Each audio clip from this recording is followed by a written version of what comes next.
어제 여러분들 발제를 들으면서 굉장히 그 고무가 됐습니다.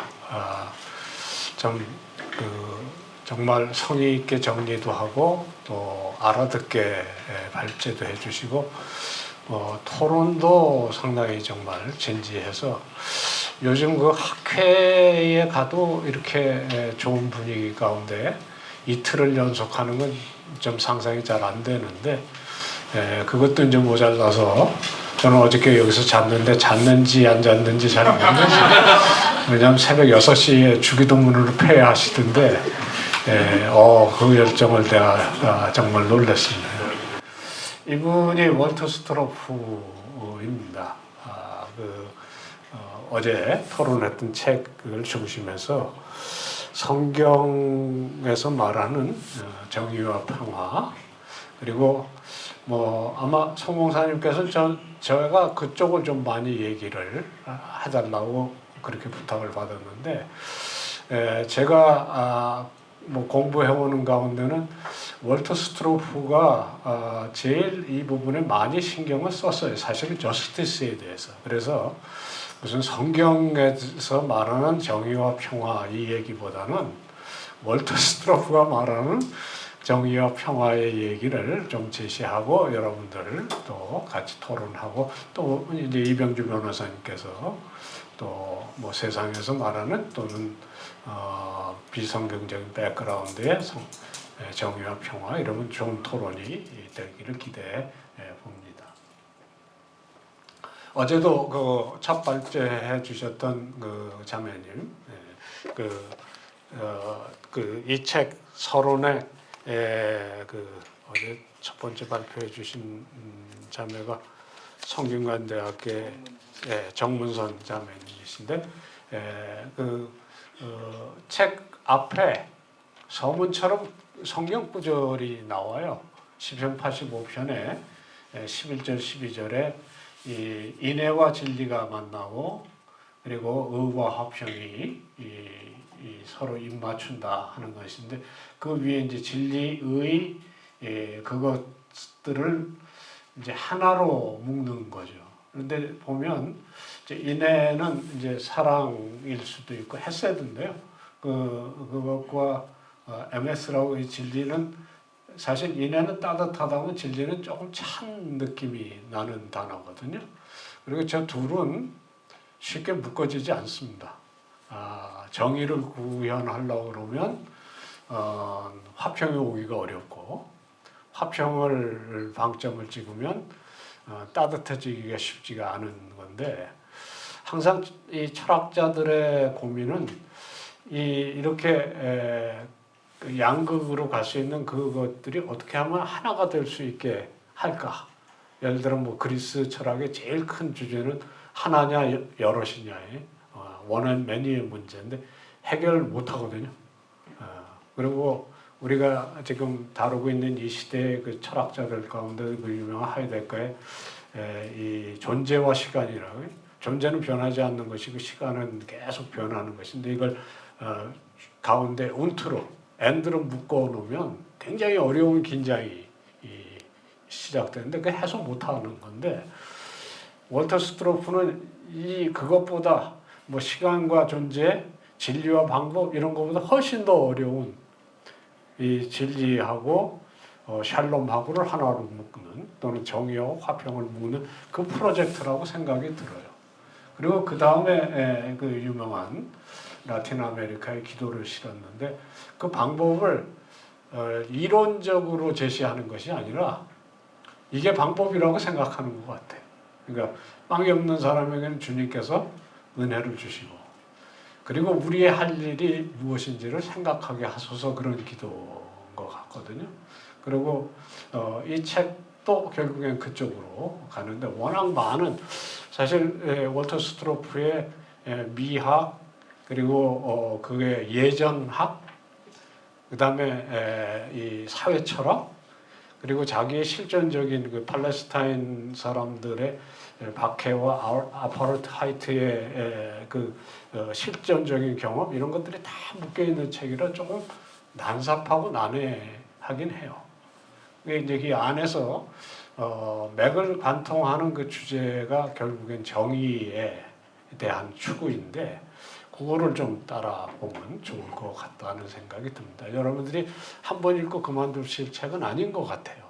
그러니까 앞으로 조금 더 심도 있게 공부를 또는 평생에 한 반려로 필요할 때마다 도움을 얻으실 때 조금 도움이 되면 좋겠다는 생각을 가지고 강의를 짜봤습니다. 우리가 보통 생각하는 이 저스티스 하면 떠오르는 이미지가 이제 디케라는 헬라의 여신입니다. 아주 뭐 잘 알려진 그 이미지인데 그 이미지가 인상적인 거는 눈을 가리고 있다는 거거든요.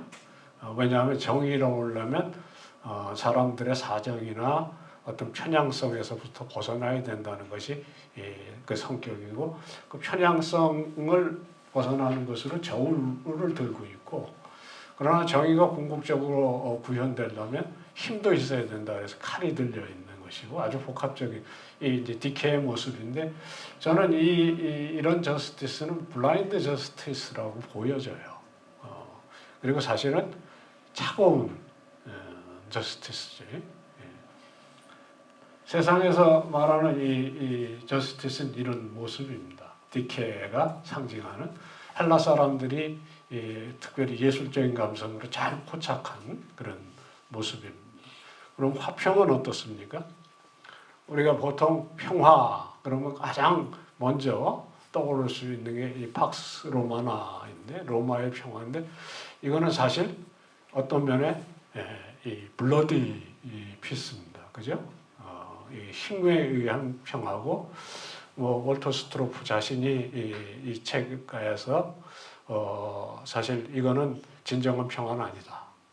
싸움이 없을 뿐이고 싸움이 없는 게 아니라 못하는 거죠. 그러니까 싸우려고 하면 다 죽으니까 할 수 없이 참는 것인데 그거는 평화일 수 진정한 의미의 평화는 아닌 거죠. 그러니까 그리고 사실은 그 당하는 입장에서도 평화가 아니지만 누르고 있는 사람에게도 화평은 없는 거죠. 늘 불안하고 늘 긴장해야 되는. 그래서 이 이미지도 굉장히 그 함축성이 있는 이미지예요. 이제 아우구스투스의 모습인데 황제가 손을 이루고 있는 그거는 뭐냐면 자기 영토를 가리키는 거거든요. 이게 이제 굉장히 큰 영토를 가리키고 있는 거라고요. 그래서 거기에 속한 사람은 감히 나에게 도전하지 말라 뭐 이런 표시고 우선 그 갑옷을 입고 있고 이것은 로마의 그 신화일 뿐만 아니라 사실 그리스의 아테네의 정신이기도 했어요. 보통 아테네 그러면 철학을 생각하지만 실제로 그 아테네의 이름이 오고 또 그 정신을 반영. 아테네는 제국이었었거든요. 도시 제국이었고 굉장히 냉정한 제국이었습니다. 그래 거기에 신이 아테네라는 전쟁의 신이었다는 것은 이 당시의 평화가 무엇을 의미하는지를 생각하게 되고 지금도 마찬가지 아니겠습니까? 팍스 아메리카나 사실은 그것이 흔들리고 있을 때 전 세계가 사실 두려워하는 것이고 미국 사람들은 더 두려울 거라고 생각이 듭니다. 그러니까 이제 중국에 대해서 그렇게 긴장을 하게 되는 거 아닌가 생각이 듭니다. 그러나 이제 월터 스트로프는 성경에 기초한 이 정의와 평화가 하나됨에 대한 비전을 꿈꾸는 거죠. 그리고 시편 85편은 결국 그 하나님께서 약속하신 새하늘과 새 땅 그리고 이사야서에서 예고편으로 보여주는 많은 그 천국의 모습들의 하나의 스케치입니다. 아주 짧은 시편이지만 시편 85편이 하나님 나라가 도래했을 때 바로 그 어려운 의와 화평이 정의와 평화가 하나가 될 수 있다라는 비전이죠. 시적 비전입니다. 세상에서 지금 우리 시대에 가장 잘 알려져 있는 정의론 두 사람 아니겠습니까? 존 롤스의 여전히 블라인드 저스티스, 이게 뭐 헬라의 전통을 따르고 있다는 것은 굉장히 분명한 것이고, 마이클 샌델은 그것보다 조금 더 나아가서 이제 공동체적인 비전을 얘기는 하지만 결국에 이 전통 속에 저는 있다라고 생각이 듭니다. 왜냐하면 잘 알려진 대로 존 롤스는 이 저스티스 이론의 핵심을 소위 베일 오브 이그노런스라고 그래서 이걸 이제 그림으로 그린 사람 얼굴을 다 지워버렸잖아요. 이 저스티스가 구현되려면 그 구현하는 쪽에서도 눈을 가려야 되고 이 사람들 사이에서도 어떤 면에 평등이 돼야 하는데 세상은 평등하지 않거든요. 이게 딜레마가 아닐까 생각이 듭니다. 이 책의 결국 주장은 정의와 평화가 하나님께서 주시는 약속 안에서의 하나됨을 꿈꾸는 것이고, 뭐 저나 여러분이나 월터 스트로프나 결국 소망 가운데 이것을 바라보는 것인데, 물론 이 책도 그렇고 우리도 그렇고 소망에서 그치지는 않습니다. 그 소망이 결국 삶의 이제 길이고 우리를 인도하는 동력이고 그리고 우리가 꿈꾸게 하는 것이니까 그런 의미에 이제 이 책이 공감을 줄 수 있다고 생각이 듭니다. 월터 스트로프 이 책 외에도 정의에 대한 책을 많이 썼습니다. 제가 오늘 무거워서 책은 다 갖고 오지는 않았는데 가장 이제 두꺼운 책이 까만 책인데요. 제가 450페이지 정도 되는. 저는 마이클 샌들의 정의로는 저기다가 이 옆에다가 놓으면 그거는 그냥 만화다 그렇게 생각을 해요. 특별히 1부, 2부까지는 아주 치밀하게 정의에 대해서 사실 이제 뒤져가는데 결론은 딱 하나예요. 실제로 자기가 주장하는 그 정의의 개념은 세상에는 없는 개념이다. 이제 그게 어떤 것인지를 보여주는데 이 어려운 책을 쉽게 볼 수 있는 다른 책들이 있어요. 번역도 돼 있고요. 특별히 그 월터 스트로프의 하나님의 정의라는 책에 제가 저 책만 갖고 왔는데요. 아주 쉽게 쭉 풀어간 것이 있어서 뭐 이 책이 아니더라도 볼 수 있는 게 많고 교육학을 하시는 분들도 있어서 제일 끝에가 저것이 이제 Educating for Shalom이라고요. 캘빈 칼리지의 교육 철학을 어떤 면에 정초했다고 하시는 그런 데서 다양한 그리고 이제 예술론도 있습니다. 이게 이제 지금까지 나온 대표적인 작품들이고 그 중에 이 책은 인식론, 개혁주의 인식론이라고 그래서 이 포스모던 시대에 소위 파운데이셔널리즘이 아닌 그런 그 인식론에 대한 짧은 책이지만 굉장히 파격적인 영향력을 줬던 책이 최근에 한글로 다시 번역이 돼서 나왔습니다. 또 예술이론에 대한 책도 썼고요. 사실 월터 스트로프의 출발점은 저기였었습니다. 다시 되돌아와서 결국 샬롬이라는 것이 아까 우리가 그 디케이의 모습을 봤습니다만 디케이와 상당히 다른 이미지입니다. 이거는 이 샬롬에 대한 많은 화가들이 그린 그림 중에 하나인데요. 이게 하나는 정의고 하나는 샬롬입니다.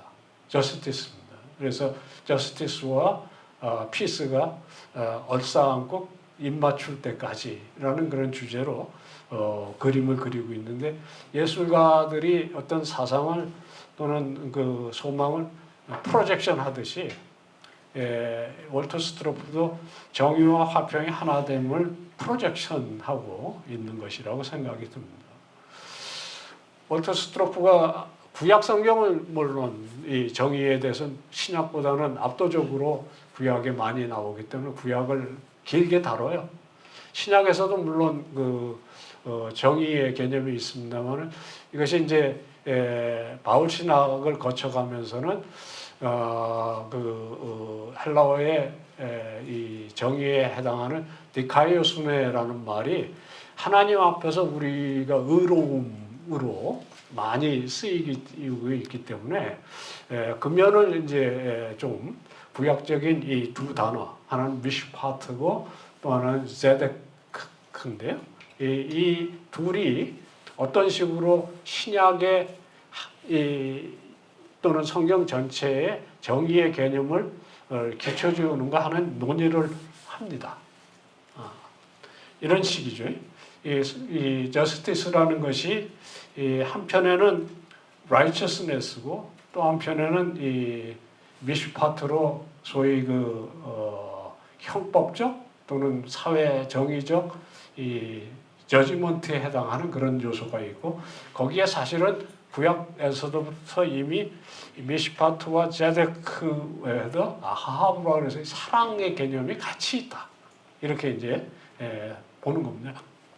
이건 월터 스트로프의 그림이 아니에요. 이건 이미 유대의 사상에서 잘 알려져 있는 그런 만들어 놓은 거 제가 그냥 임의로 취해서 쓰는 겁니다. 특별히 이 디카이어 순의 신약에서 말하는 나오는 이 성경의 신약 성경의 의는 하나님과의 관계에서 의로움을 뜻하는 단어로 쓰이고 압도적으로 쓰이고 있기 때문에 이거는 저스티스와는 또 다른 개념이라는 거죠.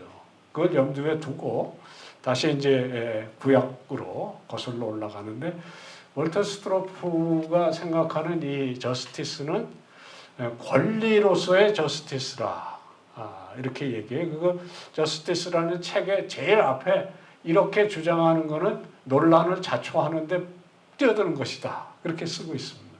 왜냐하면 대개 아까도 우리가 봤듯이 뭐 롤스가 됐든지 샌들이 되었든지 일반적으로 저스티스는 밑에 바른 질서로서의 정의예요. 이게 이제 어디서부터 오는 거냐면 사실 플라톤의 국가편으로부터 오는 그 계보가 탄탄한 정의입니다. 그런데 자기는 그게 아니고 인간이면 누구나 갖고 태어나는 이 권리로서의 정의 그걸 얘기하겠다는 거거든요. 이제 여러분들이 쉽게 상상할 수 있듯이 그러면 그 인간으로서의 권리는 누가 주느냐? 이게 이제 최대 논란거리죠. 이거는 신앙인만 사실 쉽게 받아들일 수 있는 겁니다. 왜냐하면 여러분들이 잘 아시듯이 너 죽을래라고 나오는 사람들 보면 그런 거 존중 안 하거든요. 지금 당장 현실에서 내가 힘이 있으면 너 이러지 너는 태초로부터 사랑받기 위해 태어난 사람이야. 뭐 이런 분위기는 없잖아요.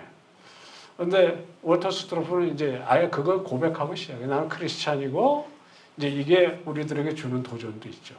그리고 왜 월터 스트로프가 우리에게도 많은 모범이 되는가는 그 두꺼운 책 이게 이제 프린스톤 프레스에서 나왔는데 아예 처음에 밝힙니다. 나는 크리스찬이고 크리스찬 중에서도 어떤 종류의 크리스찬이라 거기에 정체성에 충실한 학문을 한다. 뭐 이렇게 시작하는 건데 그때 이 저스티스는 권리인데 그 권리는 창조주가 인간이면 누구나에게 주신 것이다 라는 것에 기반한다는 거예요. 쉽게 말하면 인간은 하나님의 형상이기 때문에 하나님께서 은혜로 주신 권리가 있고 그것을 존중하는 것이 저스티스다. 그 개념입니다.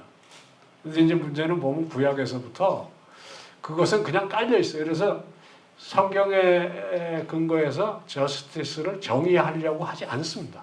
그거는 이미 누구나 안다. 그리고 누구나 갖고 있겠다. 그런 의미의 인헤런트예요. 뭐 내재적이라고 해야 될까, 본원적이라고 해야 될까.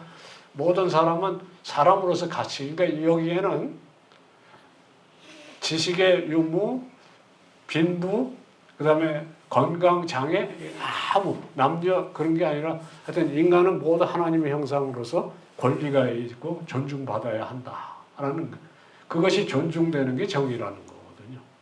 근데 문제는 성경도 그런 얘기를 뭐 몇 장 몇 절에서 하지 않습니다. 이제 그걸 쭉 볼 수 있는 것들은 뭐냐? 그게 깨어졌을 때 하나님께서 어떤 식으로 대하느냐 그렇게 되어 있어요. 그래서 선지서의 유독 이 저스티스에 대한 얘기가 많은 것은 정의를 개념적으로 추상적으로 정의하는 것이 아니고 깨어진 상황 속에서 이게 어떻게 회복되어야 되느냐 하는 얘기를 하나님의 입장에서 호소하시듯이 때로는 분노하시는 목소리로 그걸 전달하는 그런 상황으로 되어 있어요. 그러니까 성경이 철학서가 아니고 저는 뭐 그 표현을 굉장히 좋아하는데 스토리거든요. 예, 스토리텔링인데 하나님의 이야기들이 그렇게 나타나는 이야기입니다.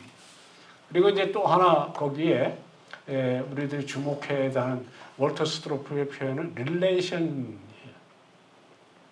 왜냐하면 근본적으로 정의라는 건 혼자 정의가 아니거든요. 항상 권리라는 건 내가 누구에 대해서 갖는 권리 이런 겁니다.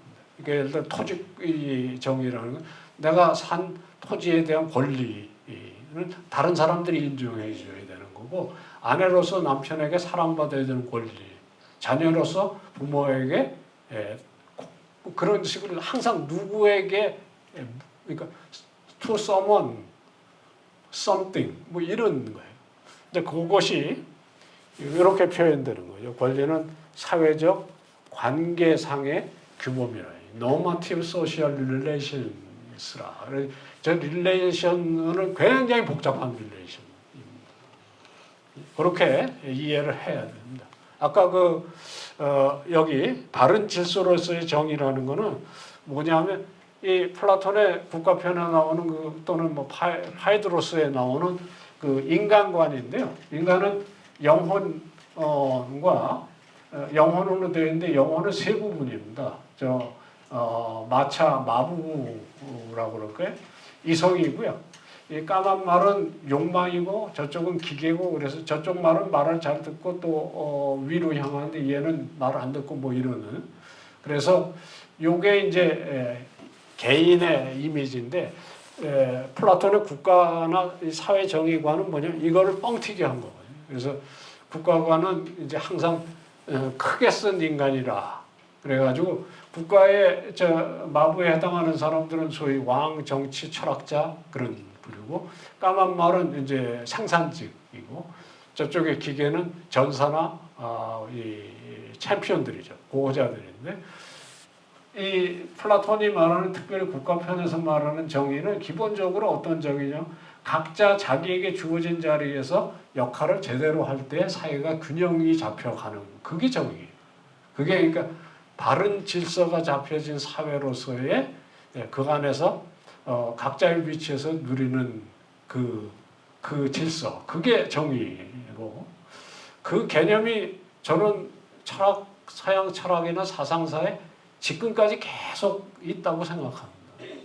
근데 이제 그 한편에 바로 이제 그렇게 해서 정의가 이루어지는 게 아니라 모든 인간은 평등하다 하는 생각은 사실 이런 구조에서 그리스에도 없고 로마에도 없고 그리고 장애인이나 약자나 어떤 면에 죽어가는 사람들이 소위 정의에 대한 호소를 할 수 있는 근거는 성경밖에 없다. 그런 얘기고 실제로 서양의 사상사나 이런 게 쭉 들어보면 그리스 사회 예를 들어 제일 똑똑했던 그 아테네 사실 굉장히 폭력적인 사회였거든요.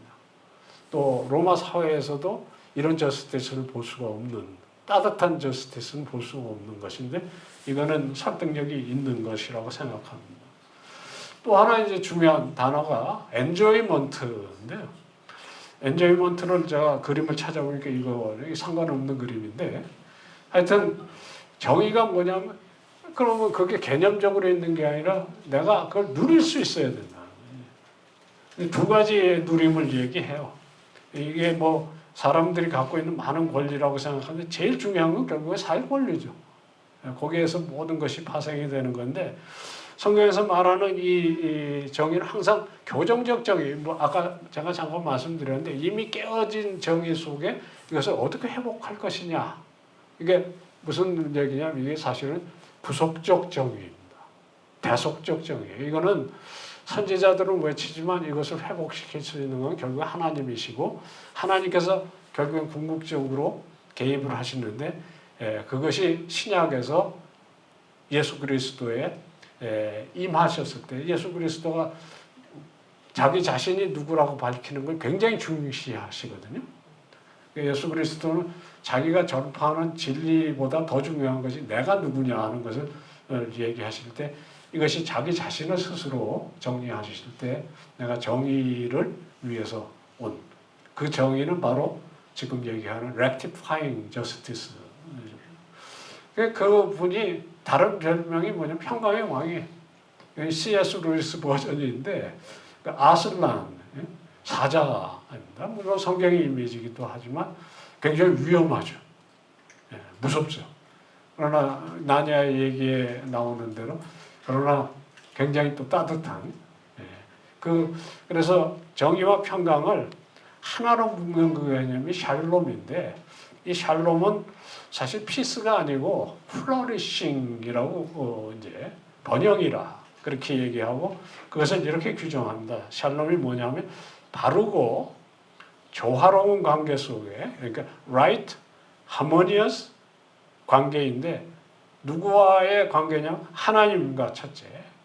이게 이제 뭐랄까 우리가 되게 그냥 집중하는 그 구원의 관계인데 이 구원은 반드시 수평적으로 다른 사람들과 사실 우리들이 누리고 살아가는 모든 인간 사회에 이 피조물과의 평안이 있어야 되는데 이것이 없는 한 정의의 종식만으로 진정한 번영이 없고 결국에는 아까 얘기처럼 힘에 의한 정의 또 힘에 의한 평화는 평화가 아니라는 거죠. 정의 없이 샬롬이 없지만 샬롬은 정의로 훨씬 넘어가는 것이어서 그것이 바로 이렇게 결론이 내려집니다. 정의가 뭐냐면 권리의 누림이지만 평화는 관계의 누림이고 결국 하나님과 우리가 하나 되는 이 것인데 요걸 뭐 이따가 토론할 때 얘기해도 되는데 그냥 보여드릴게요. 결국 우리가 그것을 지금 누리잖아요.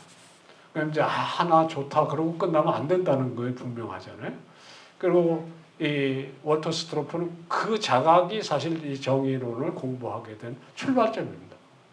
자기가 사우스 아프리카에 가서 아파르타이트를 눈으로 보고 그 다음에 시카고에서 참여하게 된 팔레스타인 사람들의 도움 기구에 나서게 되면서 자기가 얼마나 소위 복받은 인생인가를 봐야 되는데 그게 이제 소명으로 옵니다. 근데 이것은 신칼빈주의에 굉장히 잘 알려진 도식이에요. 기프트는 콜이다. 근데 저는 여기에 우리에게 주는 도전이 굉장히 크다고 생각합니다. 왜냐하면 우리들이 얼마나 많은 축복을 지금 누리고 있습니까? 이것이 세계 형성적인 신앙으로 초대가 다시 됩니다. 그래서 이 얘기 한 바퀴 돌면 다시 1장으로 가서 우리가 이 수동적인 크리스찬이 아니라 세계 형성적인 사람이 되어야 된다는 부르심으로 나누는데 저한테 사실은 월터 스토프는 제 논문 지도 교수님 중에 한 분이었는데 저한테 제일 크게 도전해 준 것은 이 부분이었어요. 뭐라고 얘기를 하시냐면 네가 쓰는 글, 네가 쓰는 연구 이것이 샬롬에 기여하는 것인지를 생각하라. 근데 저한테는 이게 굉장히 개인적인 도전이 됐어요. 그래서 예를 들어 대중적인 글을 쓰면 이게 나가서 마음 아픈 사람 더 아프게 하는 글이나 되지 않을까? 이런 것들을 거듭 생각하게 하는 이게 여러분들에게도 큰 도전이 되실 것 같아요. 이 얘기를 나누면 제가 기억나는 것 중에 하나가 레이저를 연구하시는 분인데 정말 막 그 가슴이 굉장히 무거워졌던 것 같아요. 왜냐하면 레이저 연구가 결국엔 잘 아시잖아요. 무기에 어떤 식으로 쓰여질지. 여러분들도 한번 우리가 생각해 봐야 될 주제인 것 같습니다. 거기까지 하겠습니다.